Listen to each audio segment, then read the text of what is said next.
Yo, what is up guys? It's Pedro here, and in today's video I will be talking about the Washington Commanders offensive line and why I think they need to completely overhaul the offensive line this offseason, and we'll be talking about how they can do that in today's video. So if you guys are new, make sure to subscribe for Washington and NFL content on the road to 11,000 subscribers. It takes 1 second, it's free. Just hit that button and hit that like button and the notification bell as well. So the Washington Commanders offensive line was a huge weak link on this Commanders team in 2022.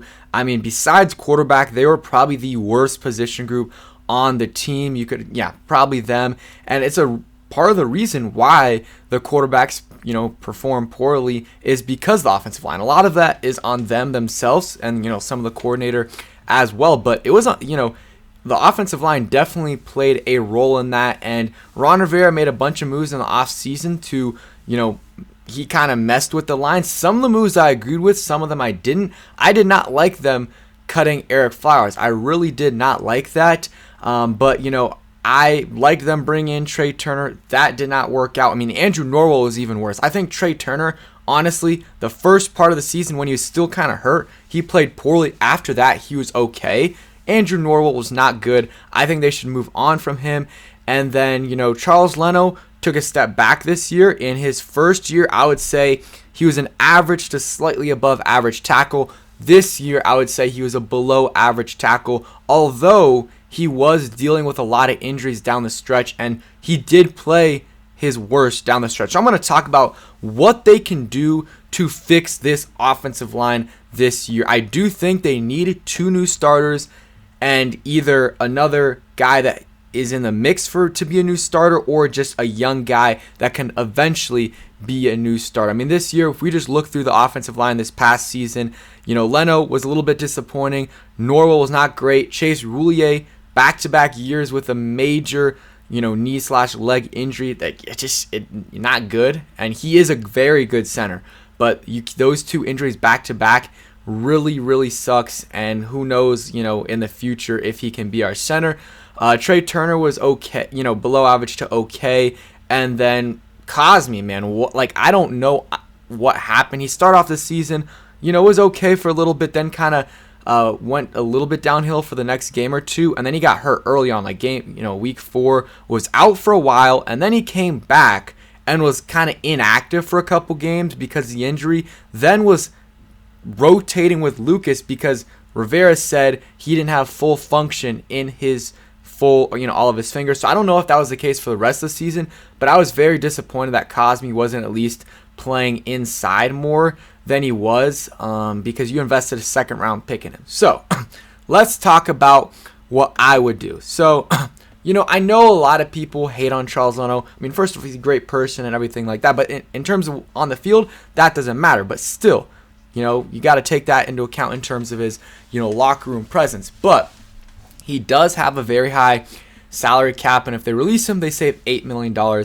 So if they need cap space, besides releasing Carson Wentz and Logan Thomas, which I think they'll do, releasing Leno saves up some space. But I think Leno, he had a good first year here. This last year was disappointing. I don't know. I'm fine with whatever they do if they release him or if they don't, but I think you can still keep him and either keep him at left tackle, or let's say you draft a left tackle in the first round, then you can move Leno to right tackle and put that left tackle at left tackle, and I would still consider restructuring Charles Leno's deal. So if you keep him, restructure it a little bit to save some money. That's what I would do. He's not super highly paid. He's paid like the 16th highest tackle in the league, and I think he can play to that level. This past year was not that at all. He struggled down the stretch against Kayvon Thibodeau and others as well, but I would still I know people will disagree with me on this, and that is fine. I would bring him back, restructure the deal. And if you don't, if you bring in someone like Orlando Brown or another big name tackle, you keep, put that guy at left tackle and you can move Leno out to right. Or if you bring in a rookie and you think he's better suited at left, you can switch Leno to right. And if he doesn't want to switch to right, then you release him. That's fine. I think that if you keep Leno, I just don't know if you can keep Leno and Cosme as your two tackles, but I would still not be opposed to Cosme playing at tackle. But I think the most likely scenario is moving Cosme inside and playing him at right guard. I think he can play at least an okay level, but probably a pretty high level at guard if you move him inside. He's big enough, and I think he can play guard at a pretty high level. And that would be your solution to one of the guard positions. And then, in the first round, you can either go corner or tackle. And I would also bring in a guard in free agency. So let's look at the guys that are available in free agency. Connor McGovern. Orlando Brown's a tackle, but still. Rodney Hudson, he's a center. He's old. Jason Kelsey's not signing here. He's either going to retire or stick with Philly. Roger Saffold, Matt Pryor, Mike McGlinchey, right tackle. Wes Schweitzer's a free agent as well. Nick Gates is a good guard as well. John Feliciano, not so much. Garrett Bradbury. You guys can see Trey Turner, Riley Reif. There's a lot of guys available. I would say bring in not a top tier guard, not a guy that's going to, break the bank 13, 14 mil a year, but someone that's in that 7 to 10 mil range that you can bring in as a starter, okay? And then I like Chris Paul, but you can't bank on him being the starter going into the season. If he wins that spot, that is great. That is great. But have him compete with Cosme or another young guy that they bring in. So I would add 2 guards to this roster. I would bring in a free agent and draft a guy. Not in the first round. I would not like to draft a guard in the first round, but second or preferably the third round, that you can draft either a guard or a center, or maybe a guy that can play both. There's a lot of guys like Landon Dickerson, who was drafted a couple years ago by the Eagles. He's playing great right now. They can play both guard and center. And I think we do need a replacement plan for Chase Roulier. I think that, if he comes back, and, just another stat from Leno, did not miss a snap this year. If he comes back and he's totally healthy, that is great. That's what we want.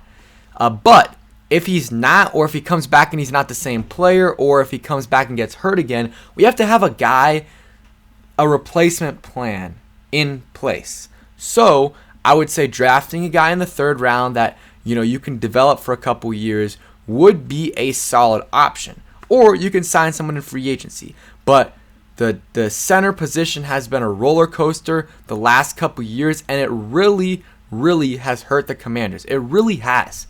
The last few years, just rotating. We've had Chase Roulier, Tyler Larson, Nick Martin, Keith Ishmael, a lot. Wes Schweitzer as well. So many different centers rotating in and out that it was just too much. It was too much, and it really hurt this offense, especially this year. So my kind of final plan is, I would say, bring in one rookie. So whether that's a first-round tackle or a second-round tackle, at least bring in one first-round rookie. Or, like I said earlier, I think you got to at least bring in one guy that's in the first 2 rounds, either a first-round guy or a second-round pick. And then if you want to, also get a third-round guy that, can play guard or center for you. Some names in terms of first-round guys at tackle: Paris Johnson, Peter Skornowski, or whatever his name is. I saw some guy that Mel, I'm really behind on the draft guys. I got to start getting into that. I'll listen to some more podcasts, but there's a tackle I think Mel had mocked to us, Brock something. That's another option. There's a lot of tackles that we could go for in the first round, but it could be corner as well. So, and then I would bring in one free agent. I think Cosme should be one of your starters in 2022, or at least have him compete for a spot. Like him and Chris Paul, I'm totally fine if those two are competing for one guard spot. And then you have one of those guys as your starter, potentially Leno as your other starter, and then you have a rookie as one of your other starters, a free agent guard as one of your other starters, and then maybe Chase Roulier if he's back. That would kind of be my plan at offensive line. In that way, you bring in, a rookie first round pick or a second round pick that could be your starter. That's one starter that you're bringing in, new starter, and then you bring in a free agent guard, maybe even a tackle. Maybe you want to bring in Orlando Brown or one of these premium guys in free agency.